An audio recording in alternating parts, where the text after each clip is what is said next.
तीन दिशा आहेत मेजरली ज्याच्यावर त्यांना काम करण्याची गरज आहे। त्याच्यामुळे राजयोग किंवा तुम्ही इतर गोष्टी चांगले योग हे सुरू। नमस्कार मित्रांनो, आज आपण थोड्याशा वेगळ्या विषयावर बोलणार आहोत।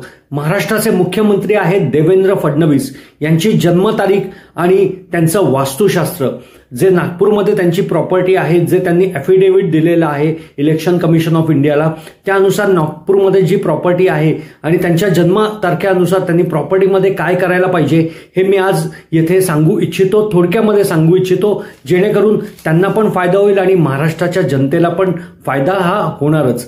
तर आज आपण पाहूयात देवेंद्र फडणवीस यांची जन्मतारीख आणि वास्तुशास्त्र। जन्मतारीख आहे 22/7/1970। मित्रांनो, 22 जुलै 1970 अशी देवेंद्र फडणवीस यांची जन्मतारीख आहे। जन्मतारखेनुसार त्यांची घरातली आग्नेय दिशा आणि वायव्य दिशा म्हणजे साऊथ ईस्ट डायरेक्शन आणि नॉर्थ वेस्ट डायरेक्शन हे खूप उत्तमरित्या कार्यरत आहे। त्याच्यामुळे त्यांच्या कार्यामध्ये किंवा त्यांच्या अभ्यासामध्ये किंवा एकूण कार्यशैलीमध्ये खूप चांगली सिन्सिअरिटी आहे। फक्त थोडंसं नॉर्थ वेस्टला त्यांनी चांगलं काम करावं घराच्या वास्तू अनुसार, जेणेकरून त्यांची जी सिन्सिअरिटी आहे ती लोकांना समजू शकेल, ते व्यक्त करू शकतील भावना, कारण थोडेसे मितभाषी आहेत। त्यांच्या मनामध्ये जे पण प्रगतीचे विकासाचे विचार आहेत ते त्यांनी थोडेसे व्यक्त करावे, जनतेपर्यंत पोहोचावे। नॉर्थ वेस्ट या डायरेक्शनमध्ये थोडंसं त्यांनी कार्य हे करायलाच पाहिजे। तसंच घराची पश्चिम दिशा ही त्यांची खूप उत्तम आहे, त्यामुळे त्यांनी जेवताना नेहमी पश्चिम दिशेला तोंड करूनच जेवायला पाहिजे। 22/7/1970 ही देवेंद्र फडणवीस यांची जन्मतारीख आहे। तीन दिशा आहेत मेजरली ज्याच्यावर त्यांना काम करण्याची गरज आहे।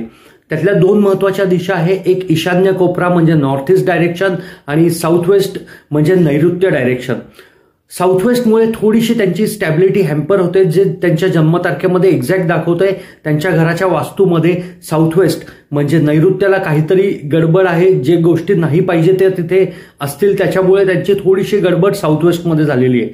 त्याच्यामुळे नेहमी विरोधक त्यांच्यावर नेहमी हल्लाबोल करतात। देवेंद्र फडणवीस यांना सर्वात जास्त टार्गेट केलं जातं, त्यामुळे त्यांनी ईशान्य कोपराही चांगला ठेवावा, तेथे देवघर ठेवावं, एकदम स्वच्छ हे ईशान्य कोपरा त्यांचा असलाच पाहिजे।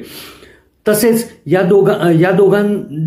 दोन्ही डायरेक्शन जेव्हा ते नीट करतील तेव्हा त्यांनी ब्रह्मस्थान यावरही लक्ष द्यायला पाहिजे, त्यामुळे त्यांचे पोटाचे विकार हे दूर व्हायला मदत होईल आणि त्यांच्या पोटामध्ये ज्या गोष्टी आहेत ज्या जनतेपर्यंत पोहोचायला पाहिजे त्या त्यांनी पोहोचवायला त्यांना मदत होईल, जेणेकरून जनतेचा अजून जास्त विश्वास त्यांच्यावर वाढेलच, जो ऑलरेडी आहेच, कारण या इलेक्शनमध्ये ते दिसलेलं आहे। सो जनतेचा विश्वास जास्त वाढेल आणि त्यांना काय प्रगती करायची आहे, काय विकास साधायचा आहे महाराष्ट्राचा, तो त्यांना नक्की व्यवस्थित कळवता येईल, कारण कळवणं हे पण जास्त जरुरी आहे। त्यांच्या मनामध्ये काय विचार चालू आहे हे सांगणं पण जरुरी आहे, कारण लोकांना समजायला पाहिजे की त्यांना कोणत्या दिशेने विकास हा घेऊन जायचा आहे। त्यामुळे जन्मतारखेनुसार या दोन गोष्टींवर त्यांनी ईशान्य कोपरा आणि नैऋत्य कोपरा म्हणजे नॉर्थ ईस्ट डायरेक्शन आणि साऊथ वेस्ट डायरेक्शन या डायरेक्शनमध्ये त्यांनी उत्तम हे कार्य केलंच पाहिजे। व्यवस्थित या दिशा जर त्यांनी मेंटेन केल्या तर बाकीचे त्यांचे जे घरातले बाकी दिशा आहेत त्याचा एवढा काही त्रास नाही आहे।